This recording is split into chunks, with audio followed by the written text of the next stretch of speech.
So this is officially my last attempt trying to record this shit.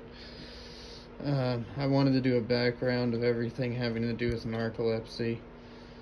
And basically, just like to help.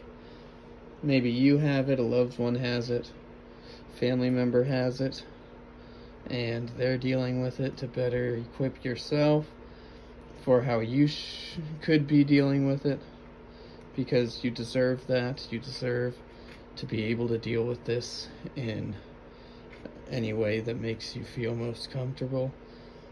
First off, I started out by talking about insomnia and sleep apnea. Insomnia is crossed out because it's a made-up sleep disorder. It's on here because there's 3 main sleep disorders: narcolepsy, insomnia, and sleep apnea. And insomnia is diagnosed a lot because people tend not to be able to sleep at night. Sleep apnea is when your uncle's downstairs snoring like and then you're like afraid to go downstairs because you're like, damn, there's a monster down there, but really it's not a monster, it's just your uncle snoring on the couch. And then we have narcolepsy. There's 2 types of narcolepsy. There's type 1, which is understood much like a battery, which ties narcolepsy into insomnia, actually, because it turns out that, you don't just sleep all the time like most people would think.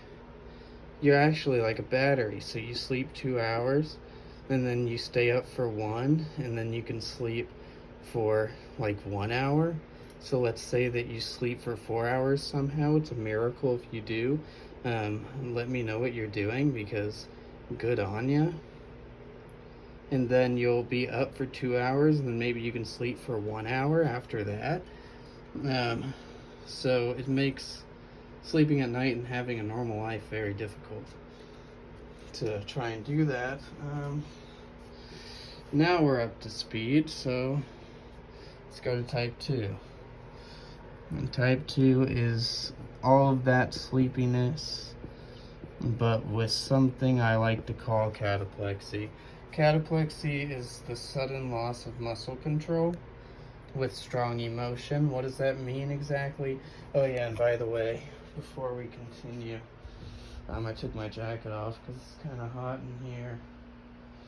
I don't have my sunglasses on hand, but hi, I'm Dr. Wompadonk. Okay, here we go. There's my sunglasses. That's better. Okay. Anyway. So we have cataplexy. So basically, there was a video for this on YouTube a while back where it showed a girl collapsing and all of her friends laughing at her. I don't know if that video is still on YouTube, but that video was fucked up. Anyway, cataplexy makes you collapse, as it says in the name. It's just like, I used to laugh all the time, which you'll hear from my story, but laughing for me was an escape from a lot of things, and it ultimately ended with me not being able to laugh without a threat of collapsing and falling asleep on the floor.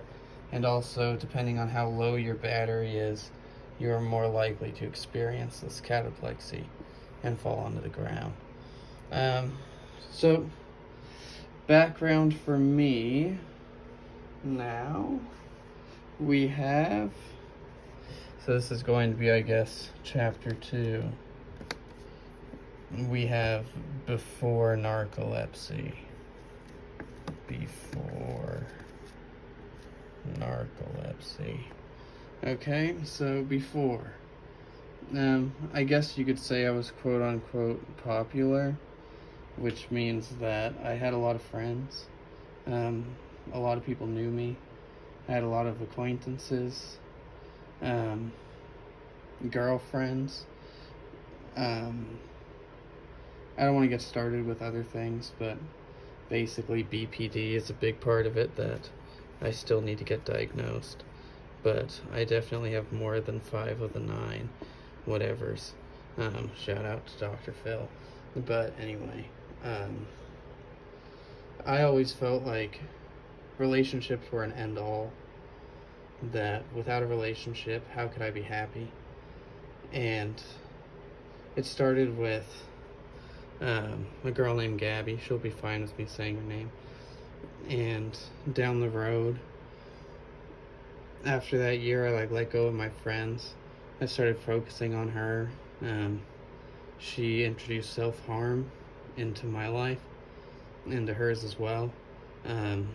And I still talk to my friends every now and then, but I never hung out with them. And then the next year, I started hanging out with them again. I said, you know what, guys, I won't leave you for a girl. Well, I was 14, and this is deep. It's stupid. Okay, anyway. When I was 14, I decided, you know what, I'm just going to leave my friends again. And I ended up getting with a girl named Maddie. This is the girl that I lost my virginity to. So virginity's out of the question now. Anyway. This is when, also the year was 2014. Yep, being born in 2000 has its perks. But this is when I got narcolepsy.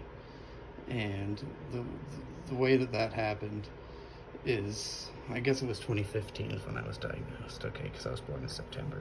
Anyway, doing math and stuff and blah, blah, blah. So, Maddie and I ended up falling apart, mostly because narcolepsy is something that you gotta, deal with on your own, and then to do that, and to, have somebody dealing with that and, collapsing all the time and sleep paralysis, it kind of gets overwhelming. So I understand it now, going back. I'm 21 years old now, going back and being you know what, poor Maddie, you know what I mean. But at the time I didn't really care, because I loved her.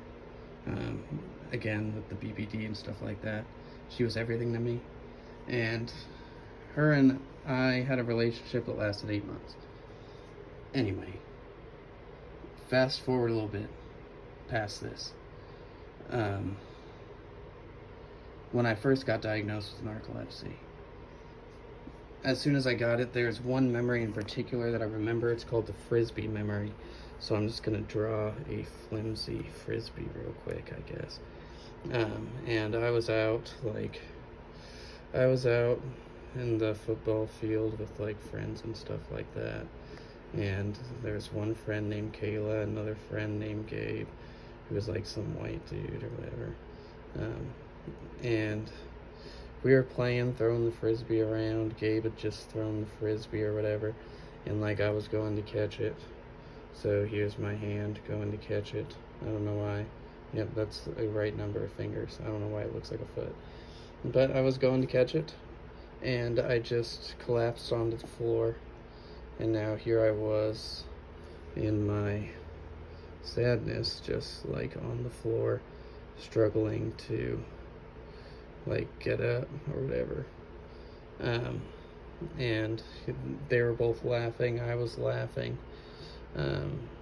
while on the floor, struggling to stay awake. And people kind of noticed, not really. Again, I was popular at the time. And Gabe was dude, stop playing, what are you doing? You're being stupid. Just get up. And that would happen a lot. I started noticing that I was sleeping a lot in my classes. Shout out to Dr. Schlafer. He was my pediatrician at the time. So we're going to draw a quick drawing of Dr. Schlafer with his glasses on. Okay, and his nose. And he immediately said when he evaluated me that, he probably has narcolepsy, but it's going to take a while to get it diagnosed. And I was no. And I was telling my mom, there is no possible way that I have narcolepsy. I'd know if I was falling asleep. Fast forward, I was falling asleep in all of my classes. So it was very clear that that was a thing that I had. And he was right the entire time. But anyway, I started going to sleep studies. I had to leave school I had to leave school, and all of my friends ended up leaving me behind because they didn't understand where I was going in life. They didn't understand that I was a new person now. I was a new person that was dealing with a lot that they could just not understand.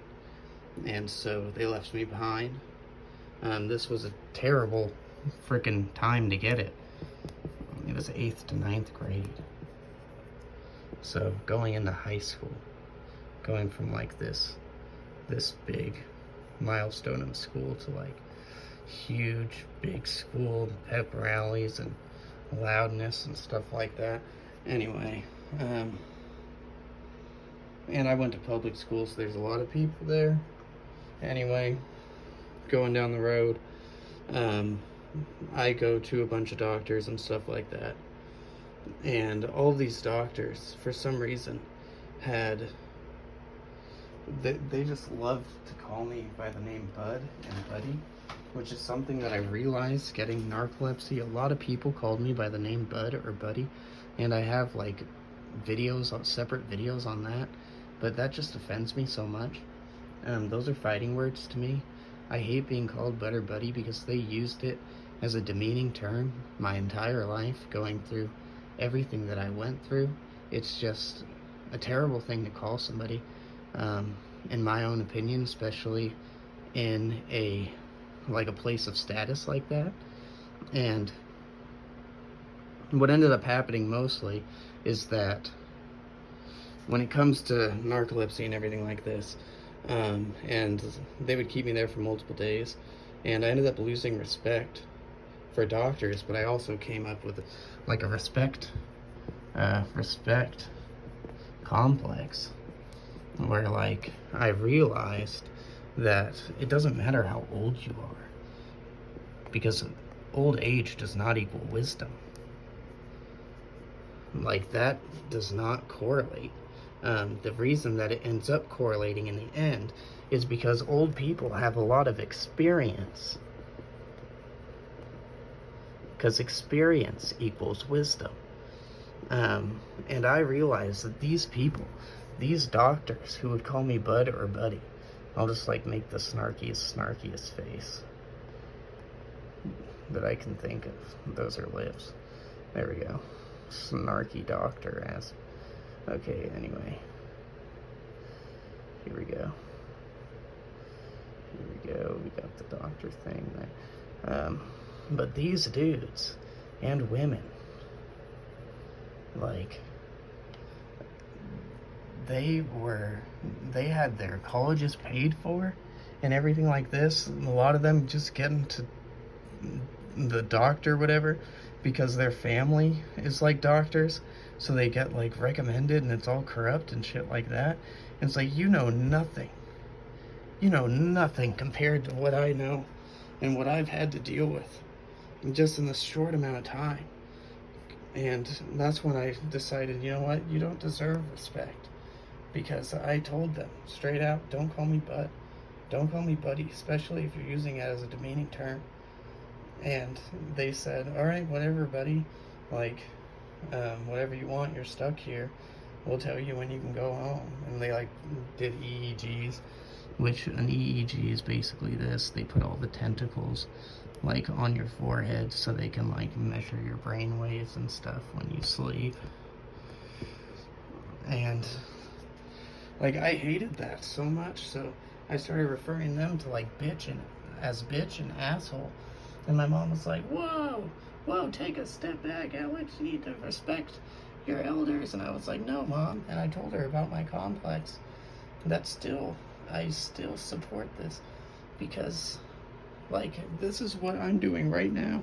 There's a reason people in your life have the experience that they have, so that they can share with you and protect you from having to go through the things that they went through in their life, so they can save you from these things that they've dealt with. There's a reason people deal with experiences, and you need to, like, you have the pleasure, okay, maybe not pleasure, you have the opportunity to learn from that. To learn from your loved ones who have dealt with shit and who have been thrown on the ground like dirt, and yet they come up from the dirt and they're able to like better themselves from this. And if you're not taking advantage of that, then I'm sorry, but maybe you need to go through it yourself. I know a lot of people do, but there's a reason people go through experiences. And one thing that I do not agree with, and I do not agree with to this day, is how doctors, they do this routine checkup. They do a routine checkup where they have to check your vitals at freaking 3 a.m. My medication lasted, so it's like 4 hours at a time. It's basically like a sleeping potion. So I'll just do that. And so I take 2 of these twice a night. So I'll go to bed at like 10. And then I'll wake up at 2, and then 2 to 6, wake up at 6. I was always a morning person. I was always getting up early in the day, staying up through the day. Now I can't do that. I have to take at least 2 naps. But with these sleeping potions, it's really medication. Like, this time does not line up. And the doctors are going in there waking you up and risking you having a heart attack, because that's what this medication does, is it slows your heart rate and makes your brain think that you're sleeping. Like, and they just come in there and they're all like, yo, time to wake up. We need to make sure you're alive. It's like, am I snoring? Can you hear me snoring? I'm pretty sure that means I'm alive.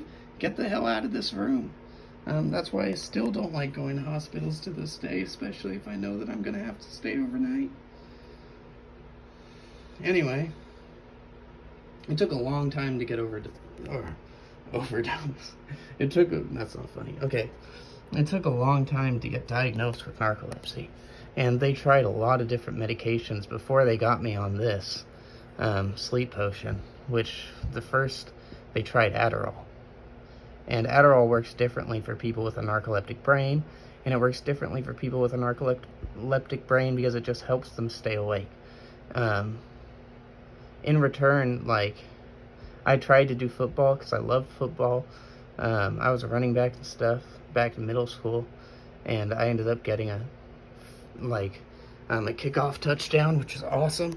But I was not able to stay awake. Especially with cataplexy, like jogging and then like collapsing and stuff like that. And people in football started trying to take advantage of my loneliness and asked me for Adderall, which I never gave them Adderall. I would joke about it sometimes, thinking, oh, yeah, sure, you guys can have some, but it was like totally a joke, and they never took it as a joke. And they would always like pester me about it and be like, oh, like, nobody likes you, dude. Like, if you want us to hang out with you, you just gotta give us drugs. And I was like, no, I'm not giving you any shit. And so I lost a lot of friends that way as well. But Adderall turned into Ritalin. Ritalin ended up turning into methylphenidate. And the reason that I never got the sleep potion is because I was tired of doctors. I was tired of staying overnight and being told that I was going to leave in the morning and then not being able to leave in the morning. Do you understand how annoying that is? Like, if I'm going to stay here and there's like more than a 70% chance that I'm going to have to stay here, tell me that.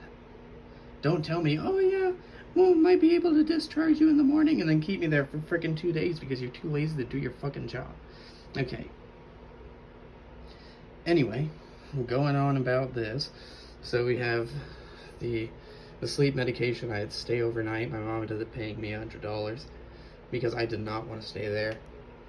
And I ended up sleeping there, and then I obviously got the narcolepsy and the cataplexy diagnosed that way, and they were able to finally give me the sleep potion, which I'm not going to name what it is. And dealing with the sleep potion and stuff, like, my life completely changed. I think that it gave me anxiety. And I think that it gave me anxiety because I was able to deal with high school for the most part. But once I started taking this sleep potion in general, I started like paying attention to what everybody was thinking around me, and I started paying attention more closely to the friends that have left me, and I just couldn't do it anymore. I ended up leaving school, and I failed my first year of school. I tried to do online school, and I failed it. And then the next year, I was not ready. I was not ready to go back. I spent most of my time inside playing Pokemon, which you can find a lot on my main channel, the Wompadonk, on TikTok. Here, I'll freaking take the clout. Why not? The Wompadonk on TikTok. Okay, anyway. But I played a lot of Pokemon on the DS. I never went outside. I was too afraid to go outside and sell things at a garage sale, which was a normal thing for me to do. I lived in the same neighborhood for all of my life, 15 years of my life, and I was not able to go outside and sell to my neighbors because I was so afraid of facing them being like this, not being the person that I was. And fast forward a little bit, I tried to go back to school, and I ended up freaking myself out because on the intercom, here we go, that's a good intercom, they would routinely call out people's birthdays, and I thought because I used to be a well-known student that like eventually they were going to call out my name. And so obviously that freaked me out to the point where I was like, you know what, it's not worth it today. I'm not going to go to school on my birthday. And then I was like, you know what, people are going to realize that I'm not going to school. And then they're going to be all like, whoa dude, why aren't you at school? And then, you know what, I'm just not even going to go to school now.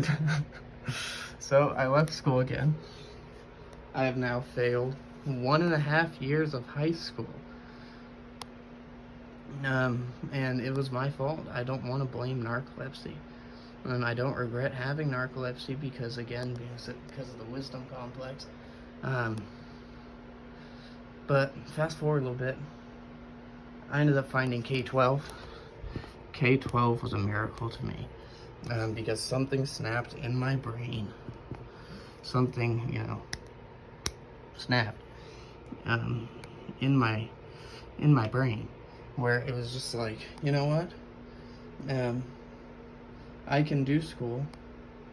And K-12 at the time, when I went there, I think it was 2017, maybe 2016, they had a program where you could complete as many classes as you wanted to complete, just as long as you gave the time to do it. And when I tell you that I spent 17 hours a day, even on weekends, dude, doing school to get caught up with that 1.5 years that I'd lost, I mean that shit. I completed 17 classes. I completed 17 classes with A's and B's, dude. And that was just in one semester. That's how long I was doing school, how much time I was putting into doing school.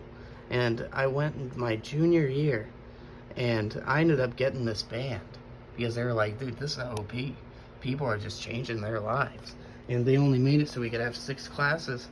The thing is, I needed 8 classes to be able to have enough credits to be able to go back to my old high school where everybody hated me, and be able to conquer that wall in my life that was restricting me for so long. This wall that was always going to be my high school, that was always going to be my old friends. I wanted to be able to break through this wall. So I started exercising a bunch. I started exercising quite a lot, actually. And I'm very proud with, oh, that doesn't look like I do leg day. There we go. That's better. There we go. And I just like punch through the wall or something. And shards of wall. Okay. But I wanted to be able to graduate, and they knew that. So I messaged them, and they're like, you know what, we'll throw on 3 classes. We know you can do it. And that was awesome of them. And I was able to complete those classes once again with A's or B's. And I was on my way to go back to the old high school that I left and that I wasn't able to complete, and I graduated from there. And that's where I'm going to end my story of narcolepsy. And I just want you to know that if you're going through this, even at the toughest time, that you're going to be going through this 8th or 9th grade, dude, even if you lose all of your friends and everybody around you, you can still find support some way, because some way eventually you're going to want to wake up. I have watched so many Pixar movies. I had played so many games till I couldn't play Skyrim anymore without getting a headache. Do you understand how many games that is? How long I had to spend? I didn't do any drugs or anything at this time, and I was just like living that high off Skyrim and stuff like that. I couldn't even play this game anymore. It's like God wanted me to fix my life up, and that's what it took. And 17 hours a day, 17 classes later, having to email the old school, and so I could break this wall and graduate from my high school. And by the way, they did not clap.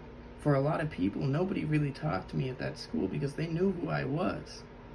But when I graduated and I went up there with my cap and gown, when I tell you that half of the people in that crowd clapped, again, they did not clap for everybody, that broke my heart, because it just said that they knew who I was. And I don't know why they didn't talk to me this whole time. Maybe they were afraid of judgment. But it just showed that they acknowledged what I had done. And that meant the world to me. And that's why I'm saying, like, you can do this. You can do this. Like, get a hold of doctors. Good doctors. By the way, there are good doctors. Not these doctors. That's right, buddy. Okay, anyway. But you can get good doctors. You can stay on top of your medication, whether you need it or not. If you have type 2 and you're collapsing, just know that you're going to be fine. You're going to be fine. Just keep your head up, and everything's going to be okay. In the long run, everything's going to be okay. You have a support system. You got to take advantage of your support system. And that will be my first official YouTube video. Wow, that's crazy. This is a long runtime. Maybe I'll get an ad. I don't even know. I'm kind of excited about that. But this is my history with narcolepsy. Again, I have so many stories in my life. It's ridiculous. And I could go on and on and on all day about all of my stories and all of the lessons I've learned. But this is the gist when it comes to narcolepsy.